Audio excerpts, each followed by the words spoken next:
E aí, galera, tranquilo? Bom, falar hoje com vocês aí sobre jurisprudência, STF.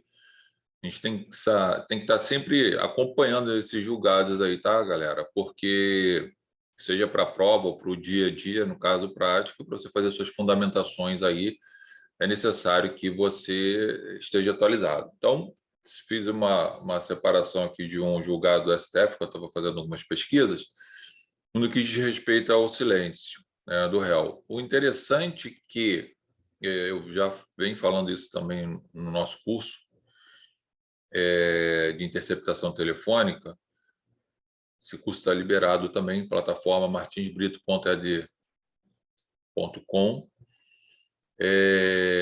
Então, você pode acessar lá e vai verificar todo o conteúdo da Lei 9296 de 96, que a gente fala em interceptação telefônica. E aí, lá eu comento isso aqui, achando, pesquisando, achei esse julgado aqui do STF, que anula um julgamento, tendo em vista que no momento do auto de prisão em flagrante do sujeito lá, na prisão em flagrante dele, o policial não informou, a autoridade policial não informou o direito dele permanecer em silêncio. Isso aí, galera. Se não informar o direito dele permanecer em silêncio, vai gerar nulidade no processo, tá? Então, quando o delegado de polícia fala, olha, você tem o direito de falar, você tem direito ao silêncio, você quer falar, não quer falar, isso tem que estar registrado, de preferência, filmado, gravado, enfim.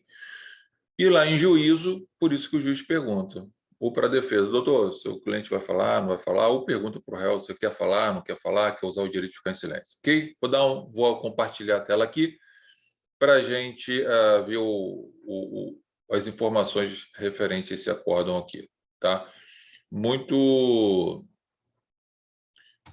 muito interessante esse acórdão, porque, veja bem, é um tema que está sempre sendo discutido, sempre caindo, sendo realizado na prática. Eles insistem em cometer esses erros, né, infantis, né, uma autoridade policial cometer isso, né? Não sei se é de propósito, não sei. Sei que acarreta prejuízo para todo mundo, é dinheiro gasto, dinheiro jogado fora, tempo, por aí vai. Vamos lá. Supremo Tribunal Federal, nulidade, direito de ser informado ao silêncio, tá? Então, nós temos aqui recurso em habeas corpus, tá? De 170.843, lá de São Paulo, tá? Vamos lá. Não se admite condenação baseada exclusivamente em declarações informais prestadas a policiais no momento da prisão em flagrante. Pô, isso é óbvio, né? Mas eles insistem, tá, gente? Veja bem, o Supremo tem que aparecer novamente, ser provocado, pior, para ter chegado no Supremo, porque o Tribunal de Justiça, ou seja, regional ou federal, e o STJ ratificaram esse absurdo que está aí, né? Por isso que o STF vem e resolve esse problema. Agora, ainda chega a ser lamentável, entupiu o guardião da Constituição de um processo de que isso já está mais do que batido. A Constituição Federal impõe ao Estado a obrigação de informar ao preso seu direito ao silêncio, não apenas no interrogatório formal, mas logo no momento da abordagem, quando recebe voz de prisão por policial em situação de flagrante delito. É isso aí, ok? Só que eles não fazem isso, eles saem prendendo os outros de qualquer jeito, joga lá dentro e por aí vai. Ou obriga o cara a falar, e aí pode utilizar a tortura física, pode usar a tortura psicológica, pode usar o meio ardil, que é aquele, não, você pode falar que a gente está aqui para te ajudar, que você falar vai ser melhor para você. Coitado do sujeito, às vezes fala até o que não fez. Ou fala quando não vai ser ajudado em nada, depois vai ser feito, vai ser transcrito aquilo lá e joga ele lá na prisão, tá? Ademais, na linha de precedente da Corte, a falta de advertência ao direito ao silêncio no momento em que o dever de informação se impõe torna ilícita a prova. Isso porque o privilégio contra a autoincriminação, ninguém é obrigado a produzir prova contra si mesmo, erigido em garantia fundamental pela Constituição, importou compelir o inquiridor na polícia ou em juízo ao dever de advertir o interrogado acerca da possibilidade de permanecer calado. É só fazer isso, é só fazer essa pergunta que resolve tudo, mas se não faz, aí acontece isso aqui. Dessa forma, qualquer suposta confissão firmada no momento da abordagem sem observação ao direito ao silêncio é inteiramente imprestável para fins de condenação e ainda inválida. E ainda invalida demais provas obtidas através de tal interrogatório. Gente, seu cliente foi preso, pergunta para ele lá, foi preso em flagrante, pergunta para ele se informaram para ele que ele tinha o direito de permanecer em silêncio no momento da prisão dele, da abordagem. E aí você trabalha também com isso. No caso, a leitura dos depoimentos dos policiais responsáveis pela prisão do paciente demonstra que não foi observado o citado comando constitucional. Com base nesse entendimento, a segunda turma, por maioria, negou provimento ao agravo regimental para restabelecer a sentença de primeiro grau, vencido o ministro Nunes Marques, né, para variar. Enfim,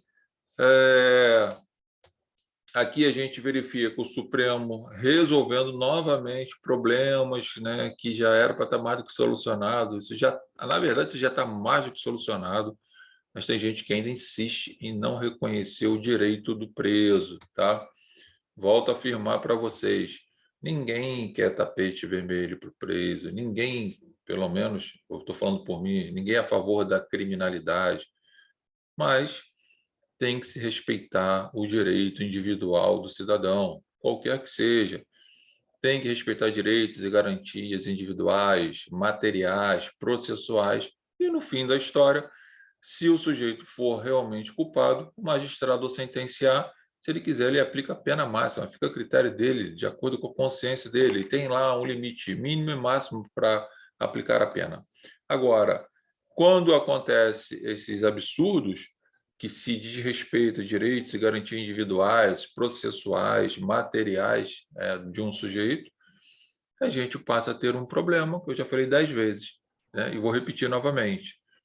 Se o sujeito praticou o crime, ele agora está se beneficiando de uma nulidade pelo comportamento imbecil de alguém lá que não respeitou a lei. Se efetivamente ele não praticou nenhum, e aí, voltando anteriormente, quem tem um problema sério é quem? A sociedade. Tem um cara que deveria estar respondendo o processo, talvez deveria ter sido condenado, está solto. Ou um injustiçado que sequer praticou um crime e às vezes foi jogado lá na masmorra do cárcere lá para experimentar as mazelas daquilo lá. E aí depois vem se anula esse julgamento por vários motivos, entre eles essa falta de respeito ao direito e garantia individual, seja material ou processual, e gera prejuízo para quem? Para a sociedade. Primeiro para o sujeito que foi preso indevidamente ou processado, e depois para a sociedade, que vê lá o dinheiro indo embora e e as autoridades nada sofrem com isso, né? Então fica aqui a crítica, mas também fica aqui principalmente o estudo, tá?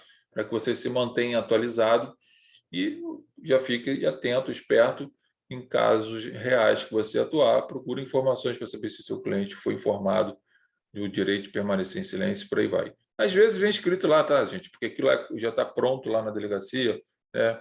O indiciado, o suspeito, o preso, né, usou o direito de permanecer em silêncio. Aquilo lá já está montado, né? Então a gente sabe que dá para resolver.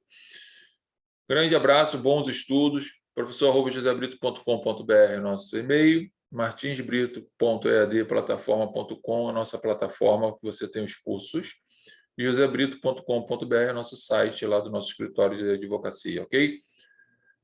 Grande abraço, bons estudos.